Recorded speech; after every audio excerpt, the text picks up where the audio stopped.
I en els jutjats, el Partit Popular ha tornat a demanar que el deixin presentar-se com a part perjudicada en el cas Palmerena. En aquesta ocasió, acudeix a l'audiència després que el juliol passat el jutge José Castro els ho denegàs.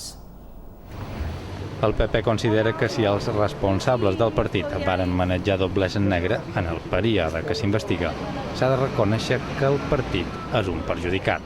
El misser de la formació, Ignacio Gordillo, ha explicat que troba que se'ls ha de deixar defensar-se. Se nos sigue acusando al partido de unas actividades que nos enteramos a través de los medios de comunicación, de financiaciones irregulares, de doble financiaciones, etc. Unas actividades, incluso algunas delictivas, que como partido no se pueden cometer, pero que sí afectan a la honorabilidad, a la dignidad del Partido Popular. Els populars ja havien demanat la personació com a acusació particular en el cas Palmerena davant el jutge José Castro.